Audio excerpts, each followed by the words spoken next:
为什么看起来这么好像其实还蛮简洁的一个样子？好，这就是下面的问题。他就说，为何光谱线会遵循这么简单的规律？那当时波尔，其实波尔是非常支持拉塞普的行星模型。那但是我们都知道，拉塞普模型有一个不稳定的问题，对不对？你知道为什么波尔非常支持它？因为它的拉塞普的行星模型完全是根据实验的结果，就是阿尔法粒子散射嘛。阿尔法粒子散射就告诉你，那原子就是很小一个啊，对不对？那电子一定是在外面的，就一定是这样。只是他没有办法解释那个不稳定的事情，所以他非常支持他，所以他根据他的这些想法，做了一些很多计算。可是就是有一个点一直没有办法突破。然后，而且他当时对这个公司，他好像没有什么在接触。好像有一次有一个人不知道给他看人家这个式子，就当他看到这个式子的时候，他就跟他所做研究做连接，他就说啊，他是属通就通了，全部的通都知道。好，好来，那这个故事我们就不多说了。来，我们现在看一下，来187页，波尔原子模型。来，不好意思，好像昨天有考到，它的原子模型适合于所有的原子吗？来，昨天有考到，是只适合于什么？正确的讲法其实不能讲说是氢原子了哈，来正确没有说它叫氢原子模型，它适合于单电子。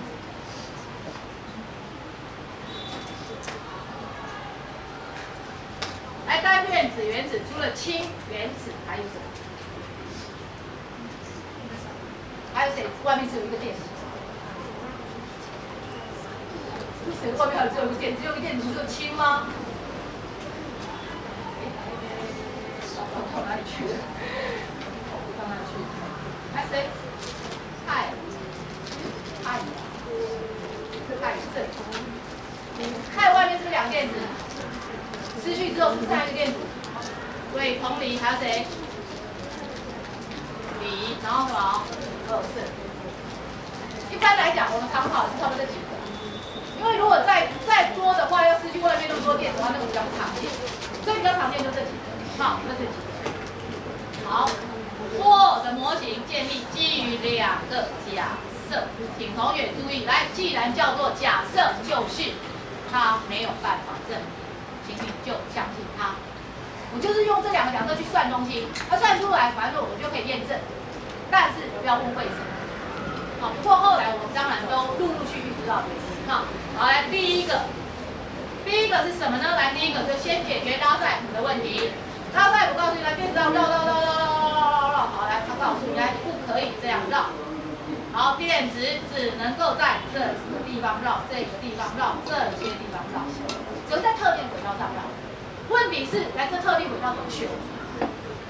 不是波尔高兴你在这个轨道上就可以，不是。好，它有一个选法，你们以前没有学到这个选法，你们知道在特定轨道，对不对？但是它怎么选啊？你不知道。所以来这个它是这么选的，你看一下。电子只能够在某些特定的圆形轨道上环绕原子的运动，这些轨道叫做定态。所以第一个或者叫稳定态，所以第一个假定叫定态。定态假定，好，第一个假设叫定态假定。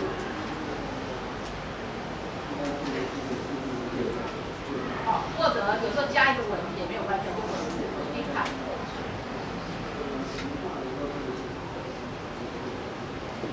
好，那么电子在这些轨道上面，到底要怎么样子它才会稳定呢？它是用它的角动量，它的角动量在这边如果是基态跟累积的，它就告诉你来，它的角动量是多少呢？是 h 除以2π，在 n 等于2的是2乘以 h 除以2π。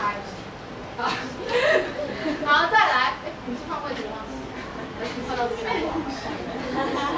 你换到这边来做。好，那如果3就是3乘以 h 除以什么？2π。同学记不记得我上次跟你们讲普朗克常数 h 的单位跟谁一样？明天不是要考试吗？普朗克常数单位跟谁一样？是什么？是不是就是角动量？角动量，所以来在这边，电子重要，电子在每个定态轨道的角动量 L 是 h 除以2拍的整数倍，所以来 L 等于这个 L 是 R cross mv， 因为它是圆形轨道，所以没有西塔的问题。Rmv 等于 NH 除以2拍 ，N 就是1、2、3。好，再来那个 H 除以2拍，我课本这边没有写，但在物理上面注意哈 ，H 除以2拍，我们常常写的这样，看老师怎么写，来这样 H 棒。好，来加上这样一画，所以这个东西有时候我们会看到说，来 L， 有时候它可以写成它就是 NH 棒，看起来就比较简单。其中这个 H 棒就是 H 除以2拍。对不起，我上课我还是都会讲 H 除以2拍，但是如果因为曾经有一年的考题出现 H 棒，那你不要紧张 ，H 棒就是 H 除以2拍而已，它只是因为都是常数，它把它表示成另外一个常数来看。好。所以这边以后都会注意到，来 n 等于1的时候 ，n 等于1的时候，来它就是 h 角动量就 h 除以2拍，2的时候，来它就是2h 除以2拍，再来 n 等于3的时候，来它就3h 除以2拍，好，就这样。所以对我们来讲，这个来这个式子太重要，11之5太重要，来这叫做定态条件。到底它为什么它可以定态？来，那必须要遵守这个，但为什么是这样还不知道哦，还不知道为什么要遵守这样。但是它如果是这样，它就稳定。所以对我们来讲，来这个第一个假定是一种量子化，什么量子化呢？是轨道量子化，或者说是角动量量子化，因为它角动量也是 h 除以2拍的整数倍，所以来这就是角动量量子化。所以第一个假定就是轨道量子化、角动量量子化。大家注意来，什么叫做量子化？量子化的重点就是你要看到 n， 有 n 就是量子化意思，知道吗？因为有 n 的话，暗示因为 n 只有1、2、3、4嘛，暗示它是跳的。有这个整数的话，代表是它跳，它不是连续的。它不是连续的。好，这是第一个。好，之后我要跟大家讲，那个波尔氢原子模型最大的成功就在解释 H 阿尔法、贝塔、伽马这几条，或者就是我们讲那个公式。那它所以你接下来就要设老超这边，好，再来就是能量，它告诉你来第二。所以我现在在不同的轨道上面，我有不同的能量，对不对？那这个能量其实我们刚刚都学过，如果我从这边比较高的 EI 跳到这边 EF， 好，我的电子从这边跳下来，那能量变少了，它就告诉你，能量变少了，它就会用电磁波，就是光子的能量出去。然后这个光子能量，它就用了爱因斯坦1/h 的想法。你现在已经可能用的觉得很熟悉了，可是当时他们其实都是同时在发展，大家没有那么熟悉，可是他告诉你，这边用在这个光子是一样，所以来这边电子在这些轨道上运动不会放射电磁波，不遵守古典物理那个电磁学，因为电磁学告诉我们，电荷做圆周运动的时候，来它会那个是一种加速运动，会辐射电磁波。但现在告诉你，来它如果在这几个轨道上面不会，它的能量E是固定的，不会损失哦。然后电子从高能量 EI 要迁到另外一个 EF 的时候，好，来 EI 到 EF 的时候，就是刚刚旁边画的，会用光子的形式辐射出电磁波，而辐射出去的光子的能量就会等于这两个能量差，所以来这个能量差 delta E 就会变成 h nu， 然后等于 EI 减 EF。好，那这个比较实用的就是 hc 除以lambda。好，更实用的，有时候会问你，这个好像不好意思要跟模拟考试考一题。如果说他从哪里到哪里吸收一个10减2，有没有？昨天有一题10减2，电子伏特。好，那它吸收了10减2电子伏特，其实这10减2电子伏特，来如果对应来它的波长lambda就是 hc除以delta E。好，这只是交叉相乘，这个都跟我们之前学到一样，因为都是福尔光子。好，那一样，如果把它变成数字的话，来让的 hc 我们讲过来变成数字单位，再换算一下是多少？来，今天背来说，明天高考告诉我一什么？没反应，来 hc 乘一乘再换单位是什么？一多少？12什么？6240。好，所以 delta 1，其中 delta 1是1v， lambda 是9米，这个都是很实用的事情。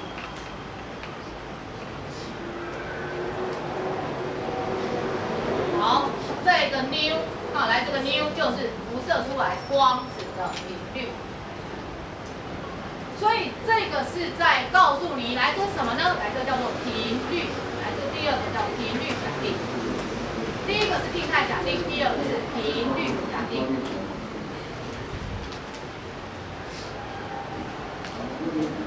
为什么说它是频率的假定呢？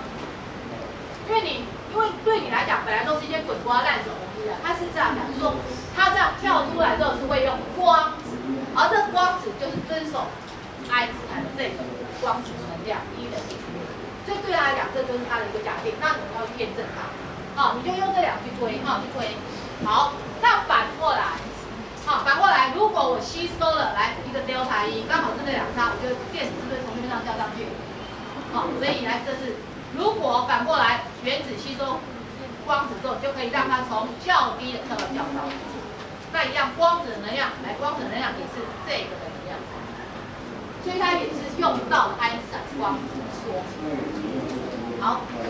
那课本就有讲，他说其实这个所谓的这些假定，它没有办法证实，可是它是根据最后两行量子化这些假设，是根据实验观察得到原子真的就是稳定，我们大家都存在，所以原子稳定，所以就是会有这些现象，所以我们就先接受它，但是为什么还不知道？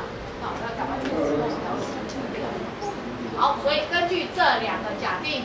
我要跟大家讲接下来我们要做的事情。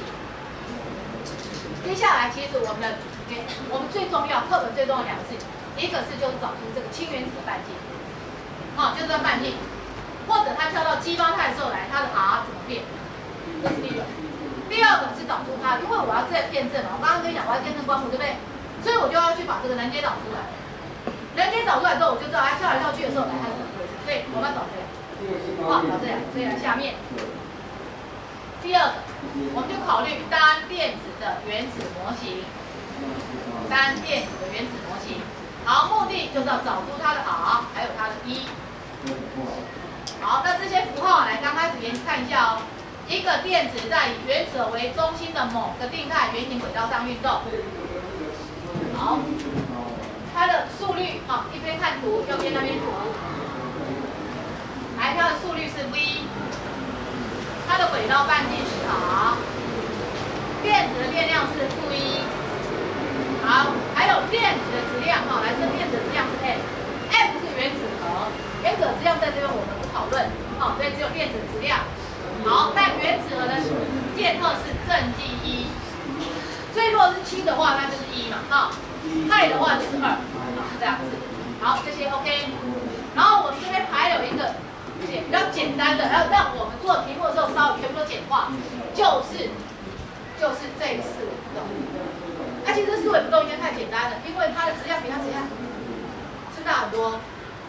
我以前讲过，正确的解法应该是它们两个绕着它们的什么直性。但是这个质量大，电子太多，所以直性是不是几乎在原子上面？好，所以下面这个当然要知道。可是有时候实验我们需要更精确的时候，这个就比较考虑。好，所以我们看这边，因为原子核的质量远大于电子，可以四维固定不动。这边注意一下。虽然我们觉得理所当然，但是它毕竟还是一个近似。当你今天你的实验要求到精密度很高很高的时候，它就是一个差。它就是一个差。好，然后再来，电子绕着原子核，所以这边有几个事情要注意啊，这是第一个。第二个，电子做圆周运动的向心力来自库仑力，然后这太简单了。所所以我们一般来讲呢，就先从向心力、圆周运动的东西我们不要忘记我刚刚讲，我的目标找 R 跟 E， 对不对？好，第一个先从向心力来自负轮力，所以是 R 平方分之 KQQ， 来那个 QQ 大 Q 就是原子核 G1， 小 q 就是电子的电量 E， 所以是 G1 平方，然后 R 分之 mv 平方。好，可不可以问一下，我的目的是要找出这个 R 它是量子化。我刚刚有跟大家讲，来，我要得到它量子化最重要的物理量是哪个物理量？你看到哪个物理量就知道它量子化。可是请问这式子里面有 n， 所以你要得到 n 要从哪边来？从哪边来？来，我们看，来告诉我，这运动从哪边来？如果没带，然后有没有任何指数、任何记录吗？好，来这边告诉我一下，怎样？从哪边来？刚刚讲的，来哪边有 n？ 讲这哪边？角动量怎么样？好，来，这个就是角动量量子化。注意一下哈，那个式子来，它整个的关键来就是角动量量子化。第二，你要得到以后，我刚刚已经跟大家讲，来，当你要看到所谓量子化的重要意义，来就是看到 n。看到量子化的重要是这边，所以来这就是量，来我们从量子化再看到一个量子化条件。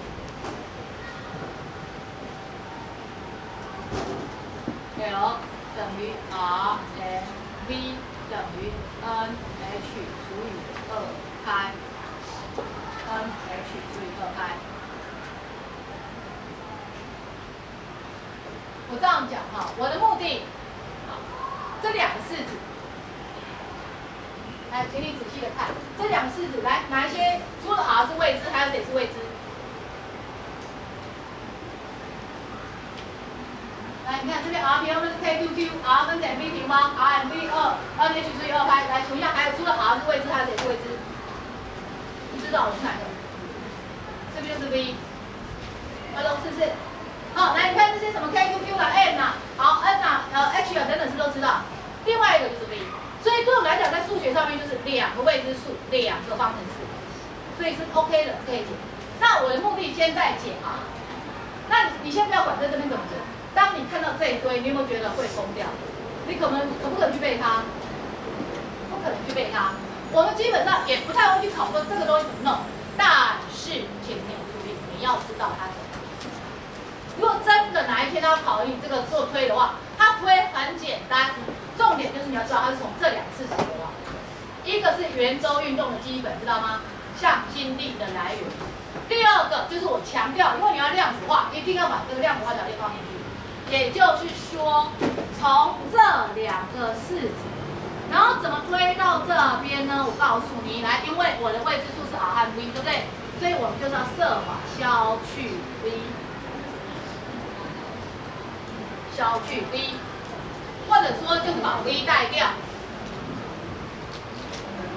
好，以课本的写法哈，对不起，这边其实我就觉得说哈，要不要算或者要不要抄都不是，因为抄有时候你会觉得很烦。好，以这个式子来看，来这个式子来看 ，V 的话就在这边，来这个式子 ，V 的话就是 NH 除以2派 Rn，2派 Rn。好，我要把它带回来这边，那这样 V 是不是就不见了，对不对？好，那这会看起来是一个很繁复的式子哈，你要抄也可以，不抄也没有关系啦。我写给你看，来 KG1 平方除以 R 平方，好等于这边 M 这边 R， 然后这边有个 V 平方 ，V 平方就这一堆，就是 N 平方 H 平方再除以4派平方 R 平方 M 平方。好，然后请同学注意，来这里 R 平方 R 平方约掉，这边 M 约掉一个。我刚刚讲我的目的要找谁？来 R 出现 R 这边，所以你把 R 移到左边，剩下的就是答案。来看一下，所以它的推导真的很简单，只是因为它式子一大堆符号。来看 N 平方 H 平方 N 平方 H 平方，好，那这边都乘过来，4派平方 K， 4派平方 K， 然后这边 KG1 平方 KG 平方，有看到？所以请问一下这样 OK 吗？所以你要知道这两个式子怎么推到这边。因为我的重点要从那边看，那你要知道它怎么来的哈。好，所以来这边太重要了，所以这边得到电子的轨道半径，来第一个。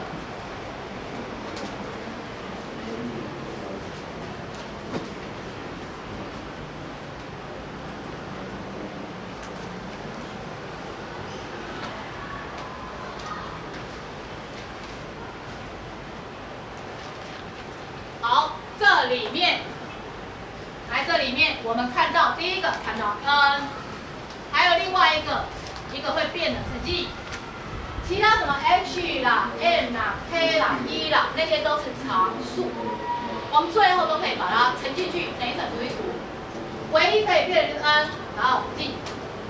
好，所以立刻知道。对了，我们所谓量子化，不是说1比2比3比4才叫量子化。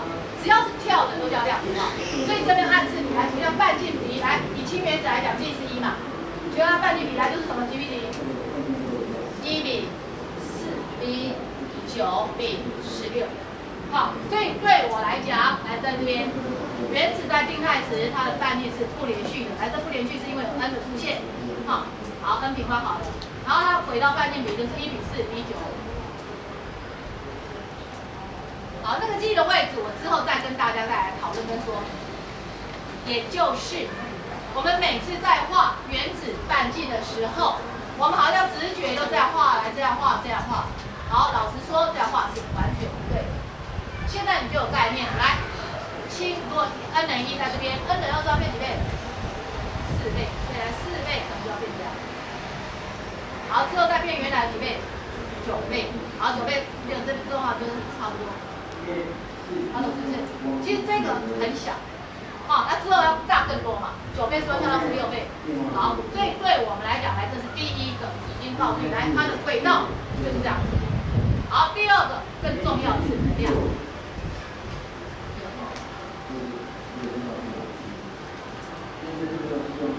好，我们先看这边，请问电子绕着原子而在转，你告诉我，来这边的能量就是什么呢？它有什么呢？下面转来告诉我什么？一定有动能，是有动能还是什么？什么呢？怎么会呢？因为这个有电量，对不对？电位能公式同学记得吗？电位能 U1等于什么？R 分之 KQQ。请问一下，来这个电子跟原子之间的电位能是正的还是负的？正还是负的？负的。我讲过 R 分之 KQQ 的 QQ 是不是要带正负？好，然后再来，所以这个 U1本身没问题，所以它整个那其实本来照道理来讲，还有一个什么能？还有一个叫原子核的动能啊，就理论上是不是在叫原子动能？可是我们刚刚讲过，我们把原子视为怎样？不动，所以只要算电子的动能，还有它们之间的什么电位。那动能怎么算？哎，动能怎么算？好，等一下你就会觉得啊，太熟悉了。好，所以现在你看这边。电子的力学能1是包含动能和电位能，然后电位能是相对的，所以我们一开始是要先定无穷远，来无穷远的位能是0。动能从哪边来呢？动能就是从大家很熟悉的向心力。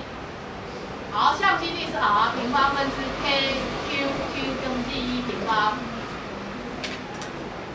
我说或者写这个，你要觉得看起来似曾相识，而且好像要熟悉到不行。来，当你写到这边之后，来有没有看到动能在哪里？看到向心力，其实是要看到动能，是等于平方。来看一下哦，把 R 约掉，这边除以2，来这边除以2，所以来动能多少？还是没声音，动能多少？2R 分之什么？K 力1平方。好，再来，那电位呢？刚刚讲过，来电位能多少？正还是负？来正还是负？来能多少？R 分之，来本来是 R 分之 KQQ， 好 ，Q 的话是力1，是不是？那小 Q 的话是1，所以是不是就是1平方？想一定看到这个，我觉得很开心才对。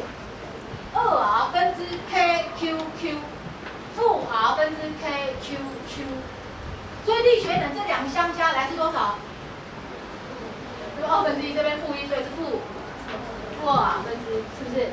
好 ，k d 平方或者 kqq， 所以来在这边，来第3个，所以我们力学能加起来就是这个东西。老师刚刚说你这看起来要这个滚瓜烂熟，请问这跟怎么样？是跟重力场的人造卫星到地球是一模一样。来，为什么一模一样？为什么一模一样？一个是重力，一个是固能力，来，为什么一模一样？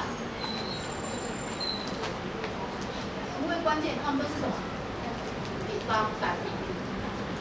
Hello， 是不是？都是平方反比例，所以对我来讲，来推的时候其实通都一样。我这边写成 kd 平方，如果把它写成 kqq 是背向的。大家这边告诉我，来，人造卫星动能是多少？一起说。2那位能？负的2分之 Gm， 来，力学能负2分之 Gm。这是我们在学东西哦，像这个有完全对我来讲几乎是一样的东西，你一定要这样子去做对照，好，才不会他会觉得好像又在学新的东西。而且来这边还有一个非常非常好用的，请问你有没有发现这个力学能和动能之间来是差了一个怎样？它关系是什么？是差一个符号，来差一个符号。哎，反过来对不起，我要反过来，我写 K 的意思一样。好 ，Q 等于多少 ？U 跟 E 的关系呢？哎，这两个差怎么样？怎么样？是不是2倍？是不是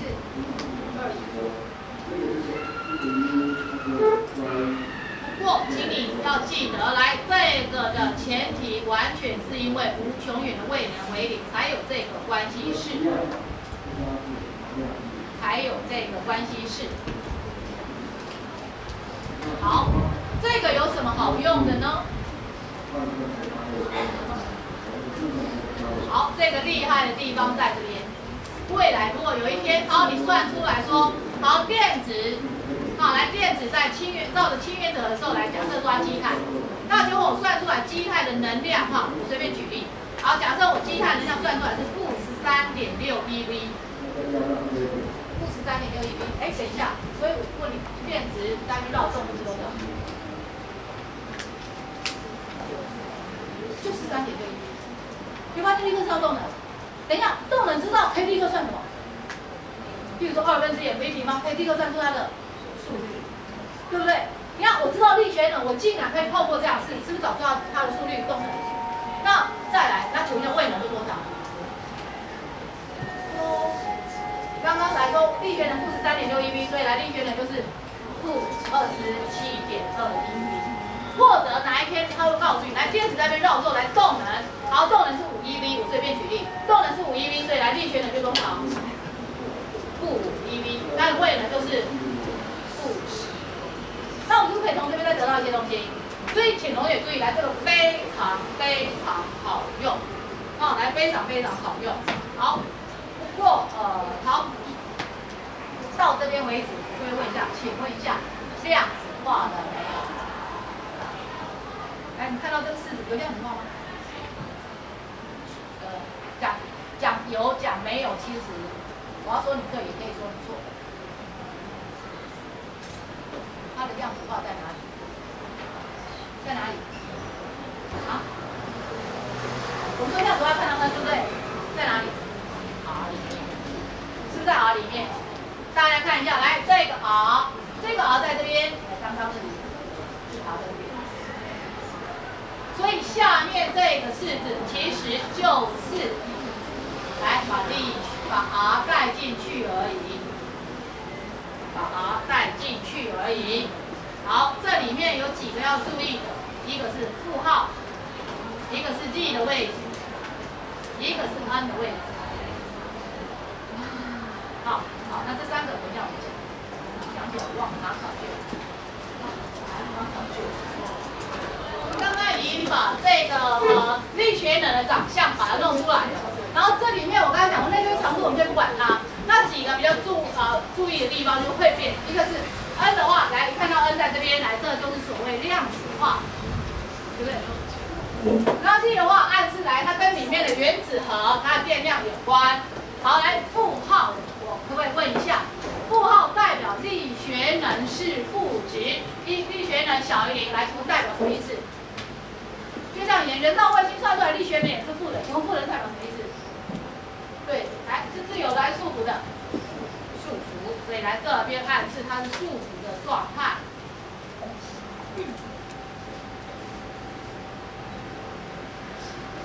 好，我刚刚已经跟你讲，在这边的重点在于你怎么推导它出来。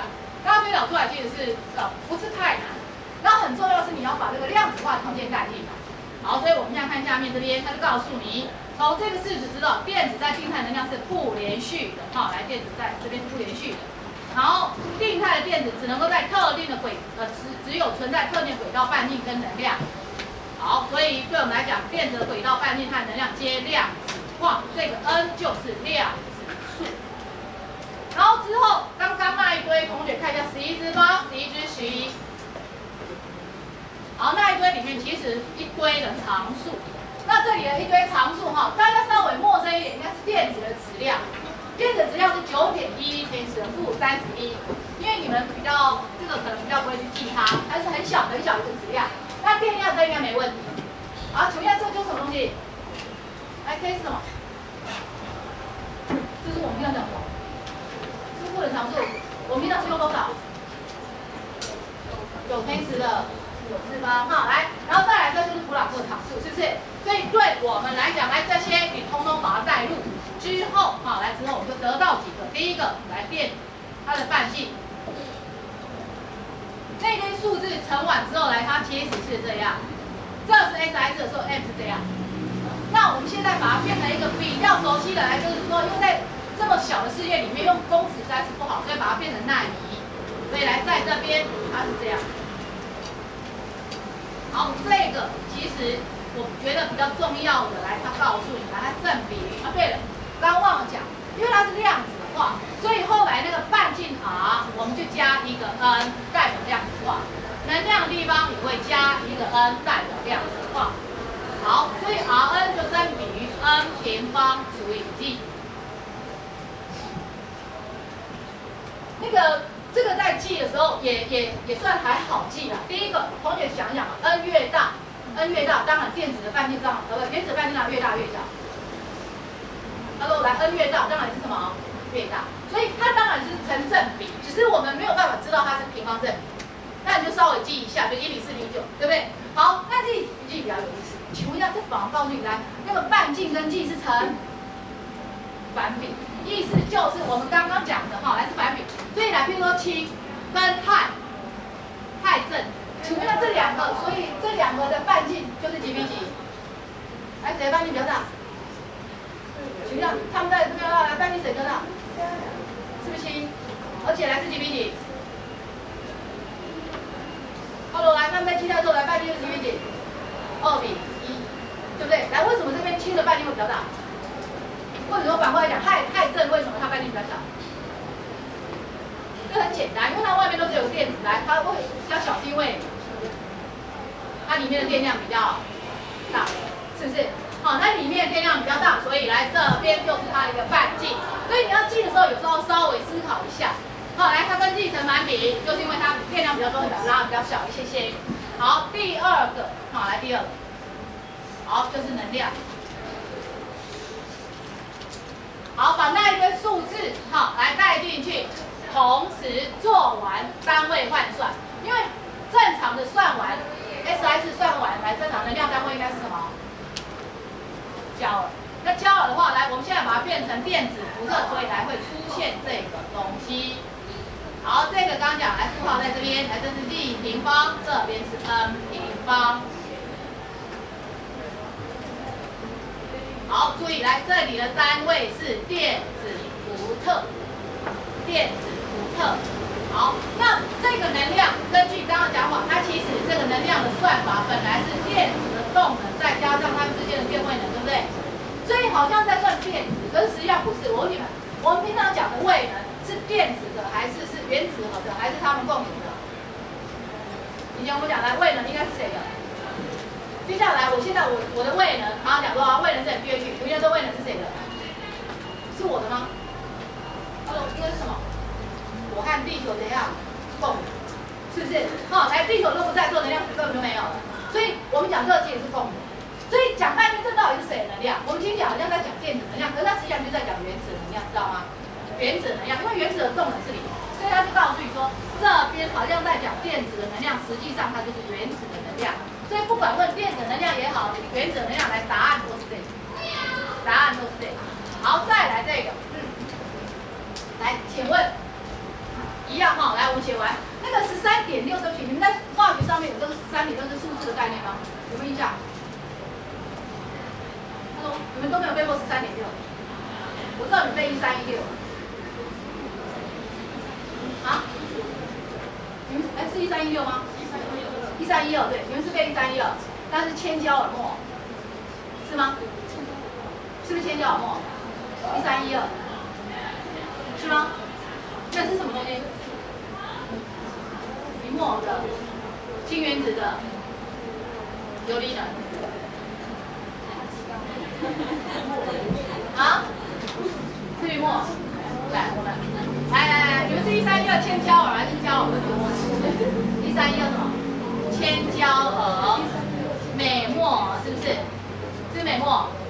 好，我现在算看，来这边焦耳如果要变成电子伏特的话，要怎么办 ？Hello， 来，比如说焦耳变成电子伏特怎么办？除1.6乘以49还是乘1.6？请问一下，会把焦耳变电子伏特是什么？是不是除还是什么？啊？除。好，来这边要除以，然后这边要除以1.6乘以10的负19，是不是？好，这边木耳的话，如果我要把它变成一个的话，还要再木耳的数量就是几个？再乘以6乘以10的什么？23。好，来我们现在算算看哈。来这边131000的话，我把它变成1.312再乘以10的什么？64方。好，我们把计算机拿出来看一下，来，1.312是不是？好，除以多少？1.6。好，还要再除以多少？6，是不是再除以6？多少？有没有看到0.136？来这边哈，来大概0.136。好，再乘以10的多少？这边是几次方？6加19减23，来乘多少？40的平方，再乘以10的平方，来乘答案多少？43.6。我刚刚在算什么？再讲一次，你刚刚原来是铅焦耳美墨，对不对？来，我现在在算什么？我把它变成什么？一个，是不是那个氢原子的游离能？一个，而且是用电子伏特。那为什么这个式子为什么是13.6？来，为什么这边是13.6？我们就说这个就是它游离能。你知道所谓游离能是多少？所谓游离能其实是它 n 等于1的时候，来有一个能量，对不对？然后去到无穷远之后，来这样跳上去，来这样所需要的能量是游离能。来，现在同学告诉我一下，来这样子 n 等于1，自己也带力的时候，来就是多少？负13.6。氢原子在积碳的时候，来是不是就是负13.6 eV？然后现在要变成游离的时候，不就要再提供13.6给它？这就是它游离能。因为我不太清楚你们到底这个13.6有没有概念？你们给我一点表情，让我知道，来有还是没有？没有，所以以前都背1312，是不是？好，那我们现在是背一个哈。好，没关系，我们现在继续看下去。所以这个有一点概念。好，刚刚是告诉你13.6，接下来是 n， 来 n 的话是在分母，好，负号我已经讲过，是因为是数符态，来 n 在分母，所以来告诉我 n 越大1怎样？越大越小 ，n 越大1，好，用常识判断，你知道 n 越大，什么叫 n 越大，能量越怎样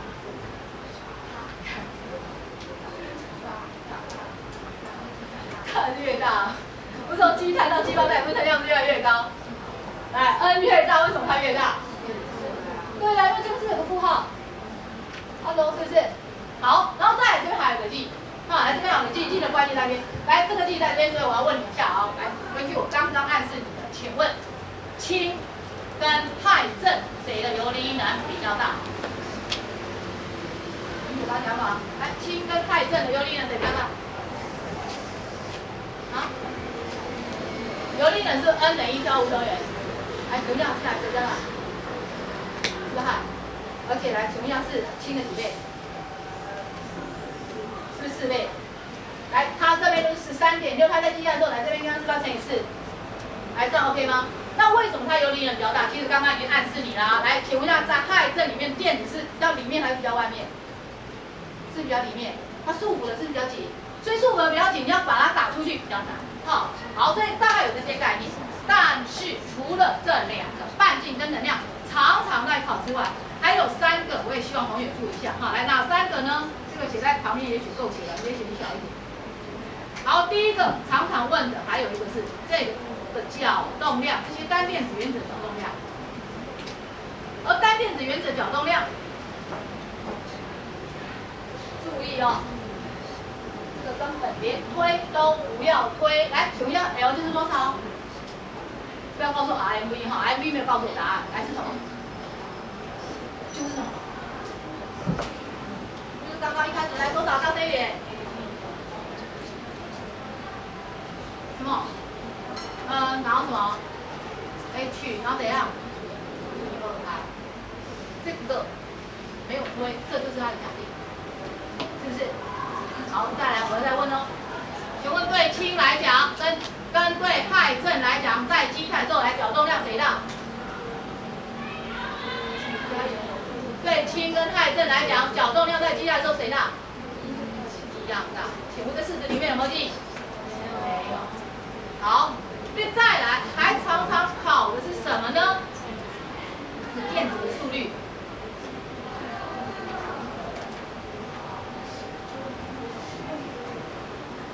我在教你的是方法，因为这边如果你要背的话，你是背不胜背的，因为式子实在是太多了。那你要记几个关键的东西。好，我们要求速率的话怎么办？我问你，如果像刚刚给了那么多的资讯，你要求速率，你的最直觉你会从哪边出发？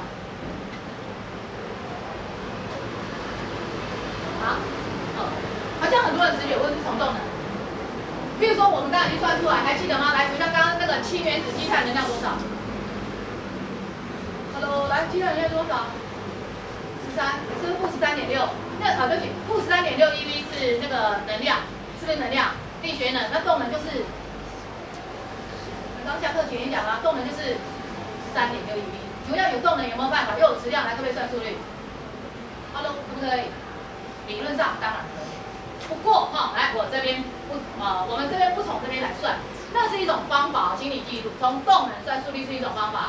好，我们现在从哪边算？从这个式子算，这个是在这边算最好用，来可以告诉我一下，角动量 L 等于什么？好 ，mv。好，我们是在前面已经算出来了，所以把那个 R 带进去之后，理论上 V 是不是就可以求了？好，所以来对我来讲，注意一下，你要知道它怎么来的，就是 L 是等于 RMV。好，所以 V 就是 NH 除以2πRm。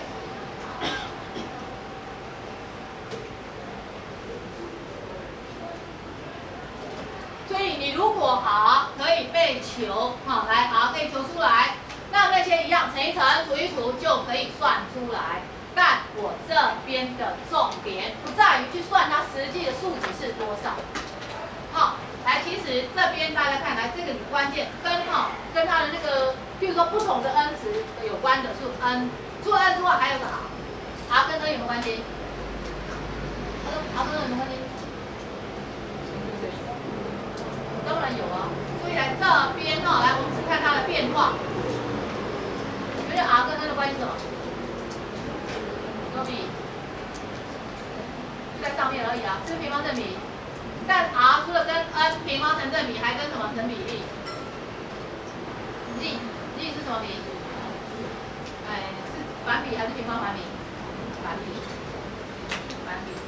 好，所以这边我们可以得到的是 n 约掉之后来算 n 分之 g。n 分之 g。对不起，不是正号，不是等于，不是等于，来是正比正比。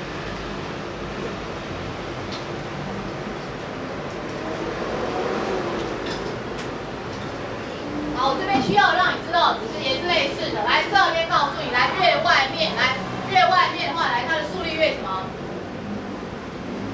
告诉我，来越外面呢，速率越小，对不对？这其实很容易想啊。我在里面一点的话，要绕的比较怎样？快。然后为什么在里面要绕快一点？不然会怎样？那你的半径太小，它不然就被什么？是被吸进去，是不是？好，再来的话，这个力。你可以发现，来，如果力越大，来，它速率是不是也要越大？对不对？因为你的如果是你在绕氦转的时候，那氦的那个电量是比较大，对不对？那个电量比较大的话，它的那个频率也比较强，所以你是不是要绕开一些？所以来这边哈，稍微弄清楚一下。那我可以实际上把这一堆哈，来这一堆什么数字，你都可以直接真的带。好，如果真的带的话，就觉得我没有要带它，我只要给你参考。好，来电子的速率，它真正的话来算出来，其实是。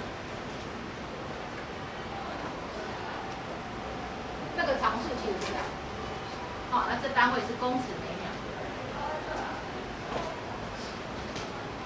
公尺每秒，所以也就是以氢来讲，哈，来以氢来讲，在基态的时候 ，G 跟 N 都带1，它的电子的速率有多少呢？非常非常的快，高达220万公尺每秒，2.6乘以10的6次方嘛。是不是？那这个跟光速来比还小，差不多1%啦。光速是3乘以10的8次方，最大是光速的1%。可是那这个到底需要再用相对论去修正？其实有时候就必要。你说1%好像觉得很小，可是当你今天实验的精密度如果够高的话，这个其实偶尔就需要去做修正，因为这速率其实非常快。好，再来第5个，好，来第5个常常要问的，来这几个上 OK 吗？好，再来还要常常问的是周期。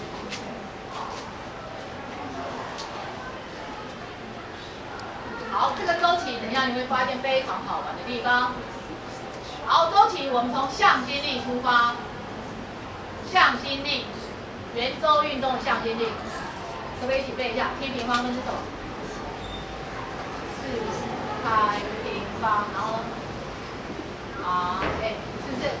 好，然后等于库仑力 R 平方分之 K T 1平方。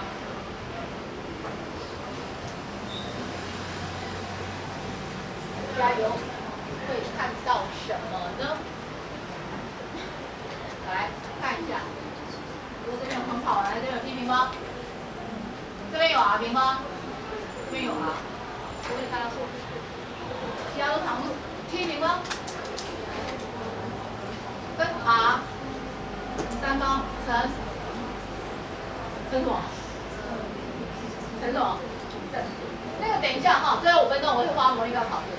昨天呢，有时候考试的时候哈，那个键位有人就写了 R1 分之 KQ1 等于 R2 分之 KQ2， 所以来他就写 Q1 跟 Q2 就成反比 ，Q1 跟 Q2 就成反比，是吗？那当然就整个错，是什么比？成正比哈。好，所以来在这边，其实你可以发现，来 T 平方正比于 R 3方。天哪，你看到什么东西？克卜勒，是不是克卜勒行星运动定律？哎，这是到底怎么一回事？行星绕太阳遵守克卜勒定律，电子绕原子核也遵守。来，为什么？其实答案都是因为它们圆周运动，再来一个是库仑力，一个是万有力，可是它们的长相都是平方反比，所以这个以后就很好记。只要问周期，你只要想到它跟那个克卜勒行星运动定律其实是一样，所以 T 平方是正比 R 3方。好，但是我现在要的是它的 R 那个什么那个 N 跟 G， 所以来看一下哈，来这边基本上 T 平方正比于 R 的话是正比于刚刚写的哈，来是 N 平方 T 平方，所以就是 N 6方 G 3方。好，所以 T 正比于 N 平 N 3方 ，D 的话还要再开后分之3。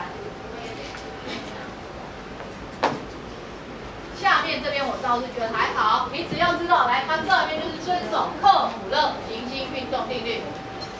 好，来跟它一样。然后这个 R 就是用刚刚的 T 分之 N 平方带，然后就得到周期是这样。所以这边的周期哈，以氢来讲，来大家看，来看 n 等于1到 n 等于2，好，周期变几倍？这个是比较大的。来，我们要从1到2来 n 周期变8倍，它的周期是1比8 27，它的周期比是这样。因为它越外圈那个半径越大，然后速率是变慢，所以它那个整个周期会变得很长。好，来周期会变得很长。来，请问这样 OK 吗？大概有时候会考的，比较常在讨论的就是这些。那我们希望同学们知道。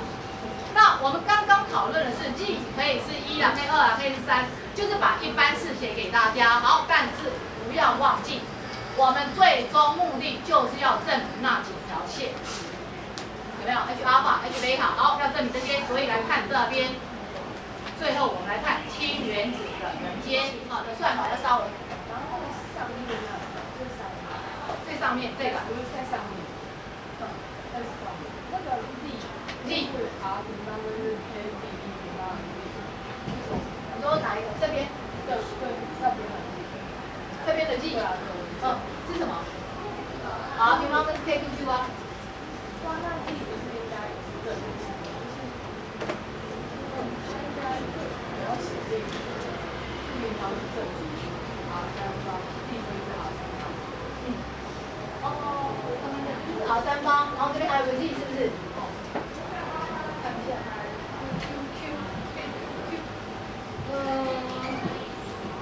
所以我这边这样写下来可能会有点问题。我这样写的时候，有可能来。应该来，不好意思，所以我们这边来不要写到这边，先写到这里。因为就是以这边来针对是同一个G来讲的时候，对不起。那如果真的要再针对，所以我刚刚的事实可能有些问题。来，如果真的要讨论下去的话，应该怎么办？如果真的要继续的话，会怎样？这边的话来是同一个啦，这就是我们上次讲的科普的行运动定律的话，是不是绕同一个太阳？对不对？那你如果绕不同的话，来是不是就会不一样？来绕不同的话就不一样。太好了，完全没有记法，因为只记得想要赶快把那个科普论定律把它跑出来。好，所以来它真正的样子，来这样一写，就会变成G， 然后来 G， 然后 T 平方正于 R 三方。如果真的要写的话，就这样。所以变成 T 的话，来 T 平方正于 R 三方除以 G。R 三方的话是 N6方，对不对？然后本来下面要除以 G， 要除以 G 的3方，所以会变 G 4方，是不是？是变 G 4方。好，太好了。就是那个 R 的地方，来就行哈。来这边指的是，如果针对一样的 G 的时候，还可以写成这样。那这个刚好符合我们讲的，来绕同一个太阳，绕同一个太阳之后，来可以写成这样。但如果绕不同的太阳之后，来这时候还会跟它的那个力有关，还会跟力有关。所以我们现在可以看到，来如果是这样，我有没有写错？来这个 R 的话是 N 平方除以 G 嘛，是不是？这是 N6方除以 G 3方，G 3方再加一个 G 除以 G 4方。好，所以如果如果今天它把 G 包含进去的话，来它是这样。刚刚漂亮一点，因为我们平常很少会去算到说它跟G的那个周期的，不会去特别背这样子。每次真的要计算都会从头算，我很少就会背这样的关系式，所以都没有去特别